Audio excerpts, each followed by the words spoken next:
আলাইকুম। আশা করি সবাই ভালো আছেন। আজকের ক্লাসে নিডের ব্যবহার দেখাবো। নিডের এখানে 8টি স্ট্রাকচার রয়েছে। এই 8টি স্ট্রাকচার দিয়ে কিভাবে সেন্টেন্স মেক করতে হয় সেই সম্পর্কে আজকে আপনাদেরকে শেখানো হবে। ওকে, প্রথমে রয়েছে নিড। নিড ব্যবহৃত হয় কখন? যখন কোনো কিছু দরকার বা প্রয়োজন, সেই ক্ষেত্রে নিড ব্যবহৃত হবে। ওকে, যেমন আই নিড সাম মানি, আমার কিছু টাকা দরকার।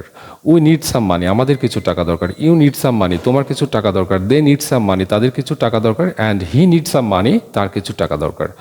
সেকেন্ড স্ট্রাকচার নিডেড, যখন কোনো কিছু দরকার ছিল বা প্রয়োজন ছিল বোঝাবে, সেক্ষেত্রে নিডেড ইউজ হবে। ওকে, আই নিডেড সাম মানি, আমার কিছু টাকা দরকার ছিল। উই নিডেড সাম মানি, আমাদের কিছু টাকা দরকার ছিল। ইউ নিডেড সাম মানি, তোমার কিছু টাকা দরকার ছিল। দে নিডেড সাম মানি, তাদের কিছু টাকা দরকার ছিল। And he needed some money, তার কিছু টাকা দরকার ছিল।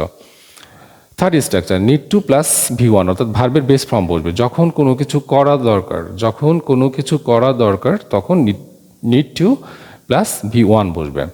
ওকে, তাহলে আই নিড টু গো দেয়ার, আমার সেখানে যাওয়া দরকার। উই নিড টু গো দেয়ার, আমাদের সেখানে যাওয়া দরকার। ইউ নিড টু গো দেয়ার, তোমার সেখানে যাওয়া দরকার। দে নিড টু গো দেয়ার, তাদের সেখানে যাওয়া দরকার। And he need to go there, তার সেখানে যাওয়া দরকার।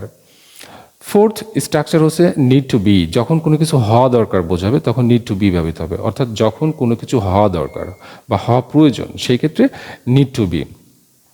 I need to be honest, আমার সৎ হওয়া দরকার। We need to be honest, আমাদের সৎ হওয়া দরকার। You need to be honest, তোমার সৎ হওয়া দরকার। They need to be honest, তাদের সৎ হওয়া দরকার। And he need to be honest, তার সৎ হওয়া দরকার।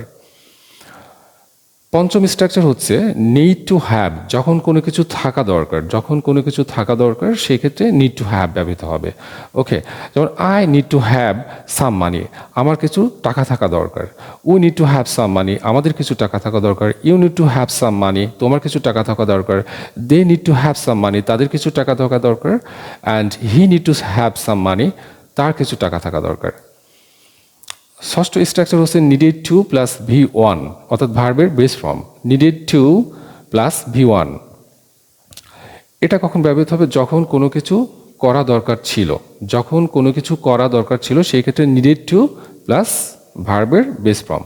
যেমন আই নিডেড টু গো দেয়ার, আমার সেখানে যাওয়া দরকার ছিল। উই নিডেড টু গো দেয়ার, আমাদের সেখানে যাওয়া দরকার ছিল। ইউ নিডেড টু গো দেয়ার, তোমার সেখানে যাওয়া দরকার ছিল। দে নিডেড টু গো দেয়ার, তাদের সেখানে যাওয়া দরকার ছিল। And he needed to go there, তার সেখানে যাওয়া দরকার ছিল।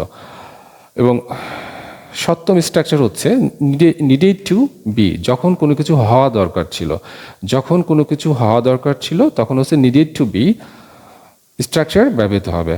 সেন্টেন্স মেক করি। I needed to be honest, আমার সৎ হওয়া দরকার ছিল। We needed to be honest, আমাদের সৎ হওয়া দরকার ছিল। You needed to be honest, তোমার সৎ হওয়া দরকার ছিল। They needed to be honest, তাদের সৎ হওয়া দরকার ছিল। And he needed to be honest, তার সৎ হওয়া দরকার ছিল। এবং অষ্টম স্ট্রাকচারটা হচ্ছে নিডেড টু হ্যাভ, যখন কোনো কিছু থাকা দরকার ছিল, তখন নিডেড টু হ্যাভ, অর্থাৎ যখন কোনো কিছু থাকা দরকার ছিল, তখন নিডেড টু হ্যাভ ব্যবহৃত হবে। সেন্টেন্স মেক করি। I needed to have some money, আমার কিছু টাকা থাকা দরকার ছিল। We needed to have some money, আমাদের কিছু টাকা থাকা দরকার ছিল। You needed to have some money, তোমার কিছু টাকা থাকা দরকার ছিল। And they needed to have some money, তাদের কিছু টাকা থাকা দরকার ছিল। And he needed to have some money, তার কিছু টাকা থাকা দরকার ছিল। ওকে, হি needed to have some money, তার কিছু টাকা থাকা দরকার ছিল। তাহলে এখানে নিড টু হ্যাভ, থাকা দরকার, যে I need to have some money, আমার কিছু টাকা থাকা দরকার, আমার কিছু টাকা থাকা দরকার। আর নিডেড টু হ্যাভ হচ্ছে দরকার ছিল। I needed to have some money, আমার কিছু টাকা দরকার ছিল। নিড টু বি, হওয়া দরকার। I need to be honest, আমার সৎ হওয়া দরকার। আর নিডেড টু বি, যখন দরকার ছিল বোঝাবে। I needed to be honest, আমার সৎ হওয়া দরকার ছিল। এখানে সৎ হওয়া দরকার, আর এখানে সৎ হওয়া দরকার ছিল। এইভাবে নিডের যে 8টি স্ট্রাকচার রয়েছে, 8টি স্ট্রাকচার দিয়ে আমরা অনেক সেন্টেন্স মেক করতে পারি। আশা করি ভিডিওটি ভালো লেগেছে। ভিডিওটি ভালো লাগলে অবশ্যই লাইক, কমেন্ট এবং শেয়ার করবেন। শেয়ার করতে ভুলবেন না। এবং ইউটিউব চ্যানেলে লিঙ্ক দেওয়া থাকবে, অবশ্যই সেই লিঙ্কে যেয়ে সাবস্ক্রাইব করবেন। সাবস্ক্রাইব করার জন্য বিশেষভাবে অনুরোধ জানাচ্ছি। এবং এখানে ষষ্ঠ থেকে পঞ্চম ষষ্ঠ থেকে শুরু করে দ্বাদশ শ্রেণী পর্যন্ত, পাশাপাশি ডিগ্রি লেভেলে যারা পড়ছে বা অনার্সে যাদের ইংরেজি পার্ট রয়েছে, হ্যাঁ, তাদেরকে আমি পড়াচ্ছি।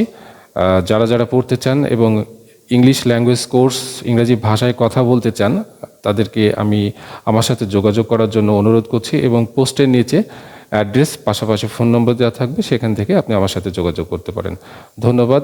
Thank you so much for listening to me.